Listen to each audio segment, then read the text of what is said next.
नमस्कार दोस्तों, जय माता रानी की। दोस्तों, आज के हमारे इस वीडियो में हम आपके लिए जल झूलनी एकादशी से जुड़ी हुई संपूर्ण जानकारी लेकर आए हैं। दोस्तों, जल झूलनी एकादशी का व्रत क्यों किया जाता है, आपको इसका व्रत कैसे करना है, कैसे पूजा विधि करनी है, कैसे इसका महत्व होता है और इससे जुड़ी हुई इसकी कौन सी कथा है, तो वही संपूर्ण जानकारी आज मैं आपको इस वीडियो में बताने वाली हूँ।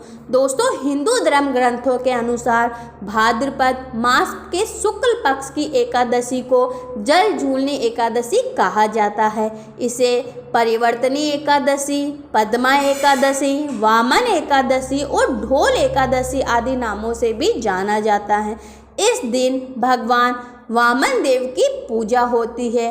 कुछ स्थानों पर ये दिन भगवान श्री कृष्ण की सूरज पूजा के रूप में भी मनाया जाता है। अब मैं आपको दोस्तों इस दिन चावल और चावल से जुड़ी हुई चीज़ें क्यों नहीं खानी चाहिए, शिशु के जन्म के बाद जलवा पूजन, सूरज पूजन या कुआं पूजन का विधान होता है, उसी के बाद अन्य संस्कारों की शुरुआत होती है।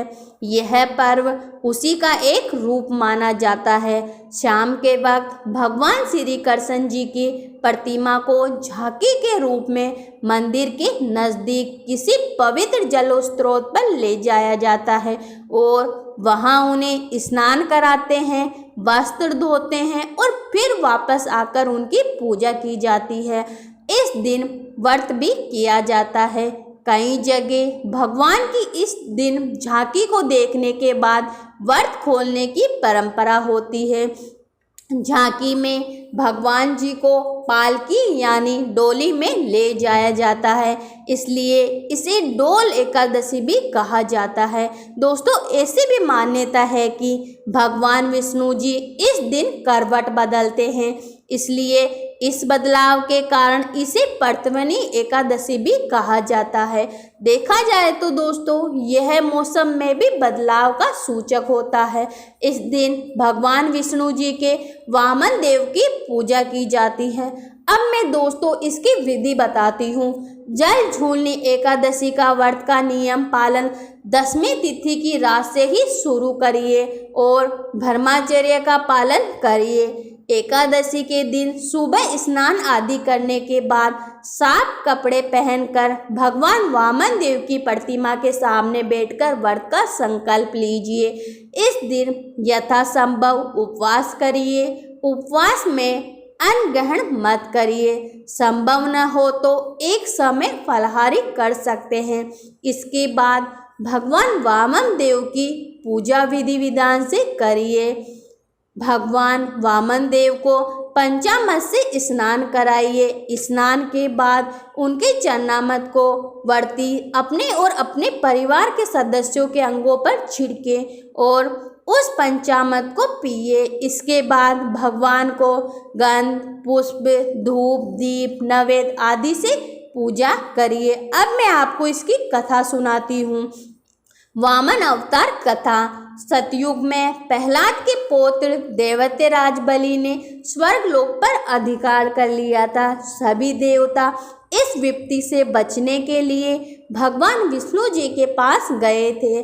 तब भगवान विष्णु जी ने कहा कि मैं स्वयं देव माता अदिति के गर्भ से उत्पन्न होकर तुम्हें स्वर्ग का राज्य दिलाऊंगा।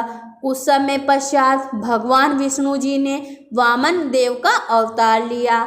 एक बार जब राजा बलि महान यज्ञ कर रहा था, तब भगवान वामन बलि के यज्ञशाला में गए और राजा बलि से 3 पग धरती दान में मांगी। राजा बलि के गुरु शुक्राचार्य भगवान की लीला समझ गए थे और उन्होंने बलि को दान देने से भी मना कर दिया था, लेकिन बलि ने फिर भी भगवान वामन को 3 पग धरती देने का संकल्प लिया।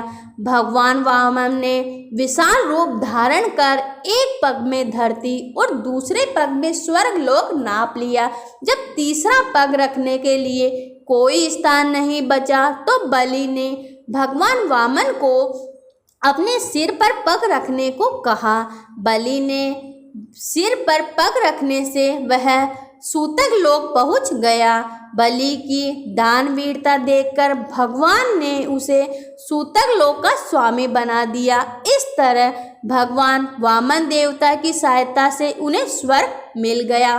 तो दोस्तों ये थे जल झूलनी एकादशी की संपूर्ण जानकारी।